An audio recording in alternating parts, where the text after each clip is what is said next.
Hello and welcome to Mee Gindys.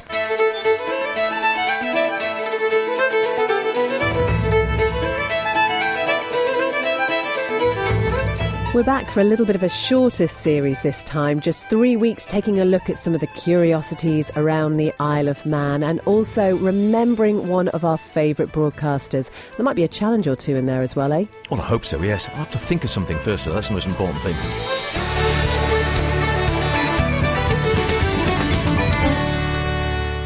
So then, for this first episode, we are going to head back to a curiosity that we first explored in the last series and never really found the answer to. Like so many. Well, I know, yeah. One of the main curiosities, of course, is that we never remember exactly how many weeks we have for our programme, and so... That's always a problem. That's a challenge in itself. It is. This is 3 weeks, this one, but we will be back again shortly after that. But let's return to the scene of this Manx mystery, which I posed a little while ago, and find out the answer to it. We're back out at Santon. We've come inside because it's a cool breeze blowing again. This is a sort of Mark II for TMG, and I'll get Beth to explain. Well, we were here a few weeks ago and we were looking for a grave, which I seem to remember, having spent a lot of time up around Santon Church, it being one of my favourite places. I seem to remember there was a gravestone, which I always found really unusual, of somebody who died in the 1800s but was over 100 years of age. We had a look for it. We did. We couldn't find it. You thought I'd made it up. Well, you did sort of say when I got here, I've actually gone to the place I thought it was, and it's not that one. It must be somewhere else. So we spent a good half an hour wandering around in the freezing wind before you admitted defeat and said, actually, I don't have a clue really, but it is here somewhere, but I know a man who will know. I do know a man who will know, and that man is with us now. Donald Gelling. Hello. Yes, Beth. How Hello. are you? It's nice to see you again. And I didn't make it up, did I? No, Gravestone. it's there. That's what I'm showing you. You could read it there, you see. This is a little booklet about Santon's Church. And a gravestone of great interest in the churchyard is that of Daniel Tier. He was a tinker and vagrant of Kirk Andrus who died in 1787 at the age of 110. Correct. He's buried on the north side of the church and was the oldest Manxman who ever lived. The headstone epitaph was composed by Sir Wadsworth Busk, who was the Attorney General of the island, and it reads... Wadsworth Busk, that's a fantastic great name. What does it read? Here, friend, is little Daniel's tomb. To Joseph age he did arrive, sloth killing thousands in their bloom, while labour kept poor Dan alive. How strange, yet true, full 70 years, was his wife happy in her tears. And his wife died at the age of 98 in 1790. Donald, is this true? Is there any... Absolutely. I'll show you the monument now, if you'll go out in this lovely summer's day. Breeze. Lovely sunshine. But you're right, it's on the north side. You went far off, and it's just outside there. But there are other graves and monuments of interest, which if we just covered as we're outside, I think you'd be interested in, right? Because there's another one that I'll give you this little booklet, Beth. Thank you. Because you can then research it after the event. Now, you just read that one now. What does that Okay, so say? this is an epitaph on a grave. All you travellers that pass by, as you are now, so once was I, and as I am, soon you will be, in time prepare for eternity. There you go. Ooh. You see? It's pretty accurate, isn't it? We're all going to go sometime. This is true, I'm afraid. Yes. Don't like to think about it, but you do, as we were saying the last time we were out here. There's nothing like wandering around a graveyard to make you feel mortal. It does bring it home. Yeah. We're Makes going you to think. brave the outside then. It is beautiful. The sun is shining. It's actually a nice, it's not quite spring yet, we're still in winter, but it is a nice morning. And it's a lovely church. If you hadn't been out here before, it's a beautiful old church to see around. We'll close the door, because the heating has been on. And we'll go out, and I'll follow them around the side here. It's much easier doing these sort of things when you've got someone who actually knows where the things are. So this is the north side. Right, okay, I'm with you. We were in the right area last time. Now, you see, you can't read what on the stone what you just read off the pamphlet, but that is his grave. So to be fair, you were actually in the right area. I was in the right area. She was yeah, north. I was. Yes. And then because we looked up and down here quite a lot, and I think maybe if I'd known his name and remembered his name had been Daniel. Yeah. But isn't that incredible? But how was he 110? Was he really 110? Did he lie about his age? What? No. We don't lie about these things. It's got to be legitimate to be in Santon. You see, like his wife, as you said. Amazing. She lived a long time, but not quite his age. He was 110. You think about when it was, though. That's the incredible thing, isn't it? And you think in that time. But 90s. they didn't get flu and diseases because their bodies were immune. There's too much medication now. You see, people aren't used to it. And I guess working outside a lot as well. So as long as you didn't get a chill, if you're working on the farm, working on the land, you're not going to be with so many people all the time. And I suppose diseases don't spread as quickly. Absolutely. And the fact, though, that it says he was from Kirkandras, how did he end up here, I wonder? He was a vagrant, so they followed the work. You see, come Hollandtide, all the farms in all the areas would be hiring men. And you would travel until you got a job. And he probably had started in Andreas, could very well come down and work the next year in Michael, then down to Peel. And of course he would want to get away from Peel area, wouldn't he? He would want to come south. Would now. So he comes over here now, you see. Now when you said north, where would you say Peel is? Hang on a minute. Standing here, where's Peel? That way? No. Which way are you pointing? This is the north side, so I'm pointing that's west. Port Erin down there. Oh, all right, hang on. Peel Over is there. actually over there, just over the top of that house. Yeah.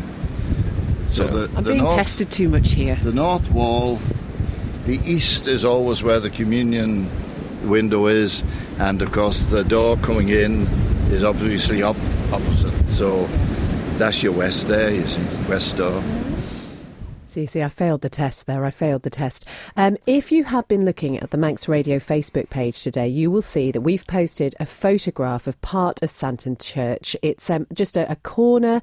It just looks pretty unordinary in some ways, just a load of slabs there, which I'd never noticed before, having spent so much time up around that area. I'd never noticed it and did not realise its significance. But Donald Gelling explained that to us as well. So we'll just crack back up onto the path, onto the north side. So we're just outside the north side of the church, following along the path.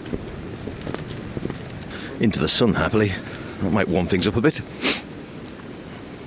Oh, there. OK, yeah. Looks very, very old. But in fact, the story from that is that the farmer was ploughing just over behind what is now a bungalow, over on the right-hand side, and the plough got hooked on something, and he went to have a look, and the plough was hooked under a slab, and when he lifted the slab, there was a skeleton, right? So, of course, he then explored a bit more and found another one. And they were, how can I put it, into the ground, into the solid stone, and they laid them, and then they put slabs on top, and they were all with their arms crossed. So we could establish that they were Christian burials. Now, the museum of the day came out, excavated and took them all away, and we had a dreadful time in Santon. Everything went wrong. The captain of the parish of the day died, and everything went wrong. So I went in one day into the museum and I said, I want those bones back, and I'm not moving out of here until I get them. Joan was outside sitting in the car, and they went off and they came back with a tea chest. Now, you're too young, Beth, to know what a tea chest was. You know, it was where the loose tea used to come in about 2 foot square by about 3 foot deep. All just in the bottom. So, we brought them home. Dolan Kelly, great Manx speaker, Dolan came up and he said everything in Manx, and the vicar said it obviously in English, and they're reinterred there. And why are they reinterred there? Because everything within these walls, sacred ground, never to be disturbed. Right? So they're now at peace and lying where I hope they will lie forever. So that's why it's roughly paved, was because we didn't want it looking new. We wanted looking, but them are the slabs, the original slabs on the top. But that's what that is. You wonder who they were again, don't you, and where they came from. Well, of course, you wouldn't, unless you were with Donald or someone like him, you wouldn't actually know anything that. about that, because I think you've got the picture there, which we can put on the Facebook page, where you can sort of see, it, in essence, there's nothing to say what it's all about. No, there's nothing to denote that this is such a special part of the churchyard, but what an incredible story, and how lovely that they were able to come home. Yes, it's amazing things when you actually do some of these walks around with someone like Donald who really knows the area so intimately. You get much more of a sense of the whole history, and again, some of the wonderful old stones there. Very difficult to actually read the writing on some of them, but we had a go at looking at some of the slabs at least. Christ of something for us. Died for us. Yeah, I think. I can't quite read the bit underneath. Isn't that horrible? Now, this is the largest monument we have, right? Looking rather dilapidated now because, of course, if you put a grave, headstone, curb, whatever up, it's actually up to the family to Maintain it. Mm. But it doesn't get maintained. But that was the Clucas family. Now, you were saying before, Beth, how did he originate in Andreas and come down to Santon? Well, the Clucas family originated in Santon, right? And eventually went north because John Clucas, which was the last one of the Clucases that I knew, if you remember, he was an MHK for the north. Now, that was his family grave, and basically, if you come round the other side... Just walk a little bit forwards a bit. So just back towards the church a little bit, towards the main entrance into the church and the graveyard, around to the other side here. In the sun still, that's good. Right. Mary Vore. Now, Mary Vore is over on our left. That's where they lived, Mary Vore. Now, don't you come in here, Tall Briars. Yeah, it is here, But it's there, overgrown. You see a white tablet. Yeah. I used to be a little bit, how can I put it, not an agitator. I wouldn't say I was an agitator, but I didn't like things just disposed of. And when they closed the Methodist chapel, Memorial Chapel, right? Now, to me, memorial means forever. And I argued that the Methodist people could not sell it because it was a memorial, right? They were the tablets that were in the Memorial Chapel, so I took them out and brought them up to somewhere at least that I knew they would remain, because you didn't know what was going to happen to that. Carrying on, wandering round with Donald. This is at Santon, or Old Santon Church, one of Beth's old... Well, I suppose you say you spent your youth there, really. You were going to say old haunts, weren't you? I was going to say one of your old haunts. It wasn't a very good choice of words, was it? But, I mean, this is how this one first started out. If you've just joined us and you're wondering where we're wandering around, it is Old Santon Church. Great place to go and explore if you've never been, to go and have a look at so many aspects. And there is that booklet which Donald gave us as well to take a look around. And I think you can see that in the church, explaining a little bbit about the history. But you spent some time as a youth there in any case. Yeah, I really did. And the Santon Sunday School is just next to the church. It's actually a playgroup now, or nursery, and it's a lovely part of the world. You can see all around, as we were hearing at the start of the programme. And I did not realise until Donald was giving us this tour just how much there was to see. So we're just paddling back round again to the south side of the church. Sun always shines through there in the morning. Sun always shines on the righteous. There's none on Beth at the moment, but... So mean. Well, the problem with a lot of the old churches, of course, is maintenance. The same as we were saying with headstones, and that if a family puts up a headstone or a gravestone or a monument, then it's up to them to look after it. And, of course, if some of the family die off or move away, then they fall into disrepair. And the same with the churches themselves, I guess. There's a lot of work, and the buildings are often damp, and the problems we have. OK, so we're just a bit further down. Now, when you read this, the booklet I'm going to give you, bedtime, before you go to bed. This is the great stone. It wasn't cracked, obviously, But they say, you said before, is that true or what? Of course it's true. 7 vicars are under there somewhere over the years, right? So that again is another thing of interest. But alongside is one that really, again, makes me very interested, right? Because you can read it on the top, but you know in Castletown there's a great column called Smelt Memorial. Yeah. But Smelt never got on the top. Good, ran out of money, didn't they? Well, he ran out of money and ran out of favour, probably because he ran out of money. So he's never gone on the top. That is his daughter. Now, your question, how did Daniel Tier come to be in Santon when he was in Andreas? How did Smelt's daughter come to be buried in Santon when all his activity was in Castletown? But then again, you can read it on the top from that side. Aha. There we go. Now, can you read that? Here... Lies. Jessica, was her name Jessica? Yeah. Is that say Youngest widow? daughter. Youngest daughter of the... Lieutenant Governor Smelt. Ah, well done. Yes, that's it. Yeah. And then what's underneath it? She fell asleep. Oh, I can't No, see. I can't see that. And there's something, and then the bottom line is there. Them something that sleep in Jesus will God bring to life again.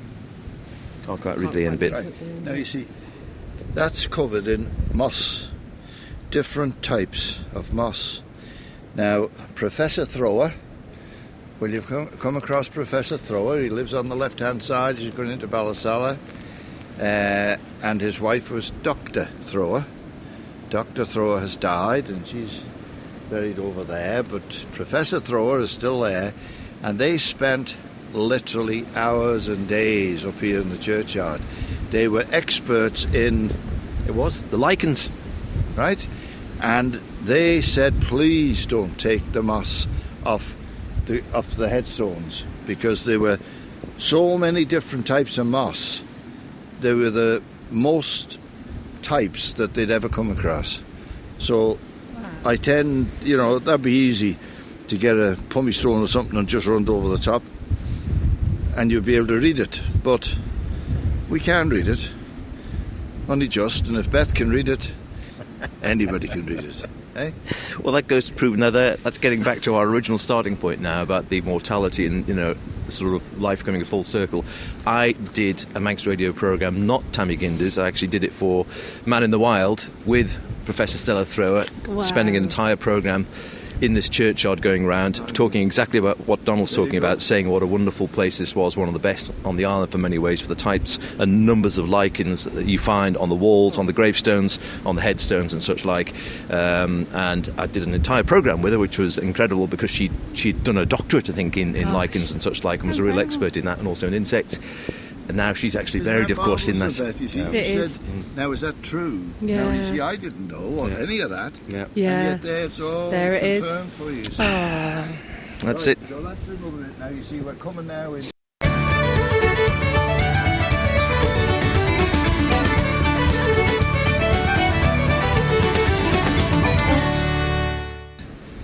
And down the bottom you'll see there's no headstones, right? And people wonder when we say, we're running short of space.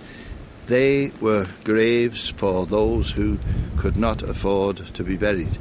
They used the word, of course, paupers.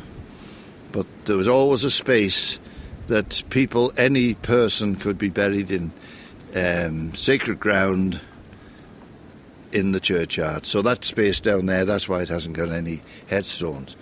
A lot of the railings were removed in the wartime and sent away for making tanks and arms, but we saved quite a few of them. Now, we tend to, how can I put it, over the top left-hand corner, do you see the angel on the top there? Next door to that is my great-grandfather and grandmother, my grandfather and grandfather, and then just over the wall is my father and mother. And then my grave, see the seat over there? Yeah. My grave is right there, you see. And I bought that in 1976. You see, 76. Seems a long time ago, but I even then thought this extension we had, people were saying, that'll never be filled. You want to see it now? So we've now got another piece railed off already for an extension. Now that is, again, something that we were determined to keep our glebe land, because we're only here as custodians for when we live here. You don't know what the future brings, and all other churches have just about sold all their glebe land, and you'll see now Maloo, St Mark's have got no more. I think they've got about 10 grave spaces left, and they're trying to buy land off landowners next door, and they're having great difficulty, you see. But we've got another section there which extends from the new one down there. But see all that land over the far, you can see over the top of the hill? Yeah. That's all Santon glebe land, over through the trees over there, you see. Because we don't know, do we? We don't know what. Goes to proof. Have you got your grave? Oh, Howard. I'm just thinking, well, you're knocking on. Thank you. Yeah. Well, I wouldn't have been much older than Exactly. Beth when I bought That's it. what I was thinking. No? And I bought Have you? two. No. I bought two, you see. Not knowing your family, you see. Yeah. It's okay looking after yourself, and so I bought the one next door. My grandparents are around there as well. Yeah, they are. Oh, that's up that side, isn't Yeah. it? Yeah. That's it. So, Goes to prove, you see. go down here. For hours. You do have to think about it. I haven't. I mean, who thinks about getting their grave unless you're really organised?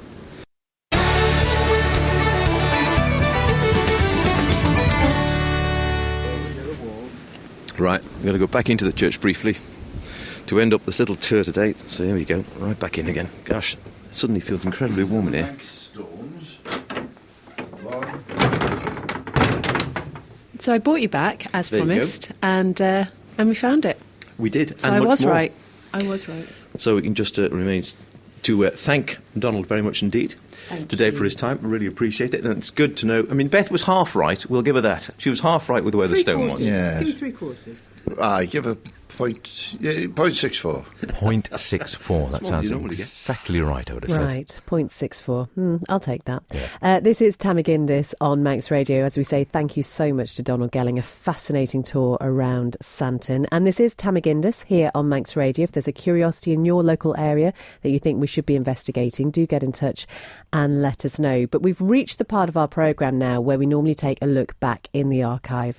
And since over the past couple of weeks we have lost the legend to us that was David Collister, we thought having a little dip into the A Time to Remember archive would be a great idea. You can find all of these on the Culture Vannin website. There are links on the Manx Radio website as well. I've chosen this one to start off with. It is a conversation that he had with Alec Carron about farming in days gone by at Craig and Ashen, a traditional Manx farm at Glenmay. Alec Carron was born at Craigley Farm at Nyarble, but very soon moved to Craig and Ashen in Glenmay, and it's there that his earliest memories come from. Well, I was brought up on the farm more or less for, 20 years. And farming in them days was very, very hard. Ploughing with horses and stuff like that. How digger plough. And you were walking miles during the day, but then again you knew nothing else. And you would go to the midden with a grip at you, filling the cart with dung. David Collister speaking to Alec Carron in A Time to Remember episode, and there will be all more classics. of those. They really are. There will be more of those next week, and next week, hope you can join us. Look after yourselves. Bye for now.